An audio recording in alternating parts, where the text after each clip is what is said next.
Teman-teman sekalian yang saya muliakan, suratul Ghina. Ini disebutnya nih surat Al-Waqiah.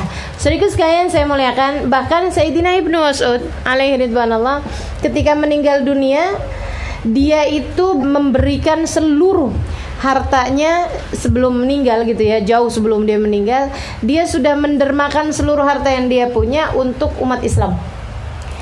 Beliau tuh tiap kali punya duit banyakan, sedekahin sampai habis. Ntar punya duit banyakan lagi, sedekahin sampai habis. Kayak gitu tuh kerjanya Ibnu Mas'ud. Sampai waktu ada salah satu peperangan, beliau membawa seluruh hartanya untuk dibawa ke medan peperangan tanpa meninggalkan sedikit pun buat keluarganya. Ada orang yang nanyain, "Madza tarakta li ahli baitika ya Ibnu Mas'ud?" Apa yang kamu tinggalkan untuk keluarga wahai Ibnu Mas'ud? Ibnu Mas'ud menjawab, "Inni taraktu lahum suratal Waqiah." Aku tinggalkan buat mereka surat Al-Waqiah. Kalau kita begini, ya ampun. Anaknya kita mau jalan gitu, anak kita minta duit jajan, terus kita bilang, "Nak, mama udah tinggalin kamu surat Al-Waqiah."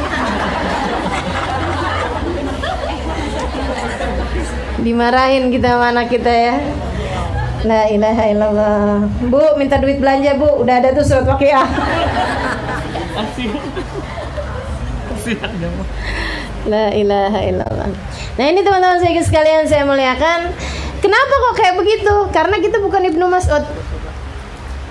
Kenapa anak kita kalau kita bilangin, "Udah ya, mama udah tinggalin buat kamu surat Al-Waqiah." Kenapa mereka nggak bisa gitu? Karena kita bukan Ibnu Mas'ud. Teman-teman saya sekalian, Ibnu Mas'ud tingkat keimanannya luar biasa, menularkan itu kepada diri anak-anaknya. Kalau tingkat imanmu seperti Ibnu Mas'ud, anakmu menjadi seperti anaknya Ibnu Mas'ud, kamu bisa melakukan hal yang sama. Selama ini kitanya sendiri udah kekhawatiran sama urusan dunia, kayaknya itu adalah perkara yang paling penting dalam kehidupan kita.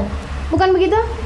Kita selama ini menanamkan kepada anak-anak kita secara tidak sengaja kepentingannya dunia gitu. Pandangan kita terhadap orang dunia tuh kayaknya yang udah Masya Allah banget gitu, sampai lebih daripada pandangan kita terhadap orang-orang ahli ilmu atau orang-orang ahli ibadah atau orang-orang soleh gitu. Sampai sering jadi pertanyaan anak-anak kita, "Mah, kalau dia orang soleh mah, tapi kenapa ya mah hidupnya miskin?" Sampai jadi pertanyaan anak-anak kita gitu. Dan ibu-ibunya kebingungan buat jawabnya. Karena yang dia pikir bahwasanya diberi kekayaan secara materi, secara fisik adalah sesuatu yang penting gitu, merupakan tanda Allah Subhanahu wa taala sayang sama seseorang. Padahal enggak gitu. Kalla, kata Allah Subhanahu wa taala. Innal insan idza mabtalahu rabbuhu fa akramahu wa na'amahu fa yaqulu rabbi akraman. Ini manusia nih kata Allah, kalaunya aku kasih ujian, kemudian aku kasih kekayaan pada dia, di saat aku beri ujian dia dan aku lapangkan rizkinya, aku beri kekayaan, dia bilang, "Wah, Tuhan telah memuliakan aku." Perasaan dia udah mulia dengan kekayaan yang Allah kasih itu. Wa ma idza mabtala, dan ketika aku uji, dua-duanya sama-sama ujian, padahal Allah nyebutnya sama-sama ibtila semuanya. Wa idza mabtala, dan katanya Allah, dan ketika dia aku uji, faqadara alaihi rizqa, kemudian kami batasi rizkinya. Kami batasi rizkinya, enggak kami kasih banyak-banyak rizkinya. Fayaqulu rabbi ahanan, dibilang, "Duh, hinanya hidup saya, susahnya hidup saya, menderitanya hidup saya, Allah enggak sayang sama saya." Kalla, kata Allah SWT, kamu salah besar. Enggak gitu ceritanya.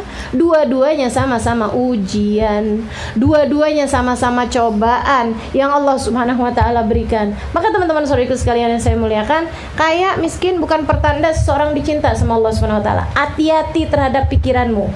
Kalau kamu menganggap bahwa orang kalau dikasih kaya berarti dia disayang sama Allah, orang kalau dikasih miskin berarti dia dihinakan sama Allah Subhanahu wa taala, kamu sedang menjelekkan Nabi Muhammad alaihi wasallam. Nabi Muhammad hidupnya banyak miskin, teman-teman saudaraku sekalian. Dan miskinnya Nabi adalah pilihan yang beliau pilih sebagai jalan hidup beliau sendiri. Kalau engkau merasa bahwa orang kaya adalah orang yang dimuliakan Allah dan orang yang miskin adalah orang yang dihinakan Allah Subhanahu wa taala, bisa jadi engkau akan lebih memuliakan Abu Jahal daripada Nabi Muhammad SAW. Secara Abu Jahal itu adalah orang yang kaya.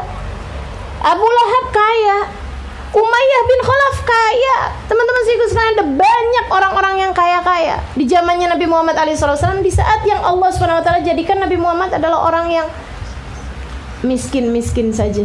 Maka teman-teman saudariku sekalian saya muliakan, rubah pikiran yang ada dalam pikiranmu ini. Mudah-mudahan Allah SWT karuniakan kemampuan untuk berpikir dengan pikiran yang lurus insyaallah, kemampuan untuk berpikir dengan pikiran yang benar insyaallah. Mudah-mudahan Allah memandu, membimbing kita untuk selalu berpikir di jalan yang Allah SWT karuniakan kepada para hamba-hamba yang tercinta di sisinya. Amin ya rabbal alamin. Inni taraktu lahum suratul waqiah. Kata Ibnu Mas'ud ketika ditanya, apa yang kau tinggalkan buat keluargamu?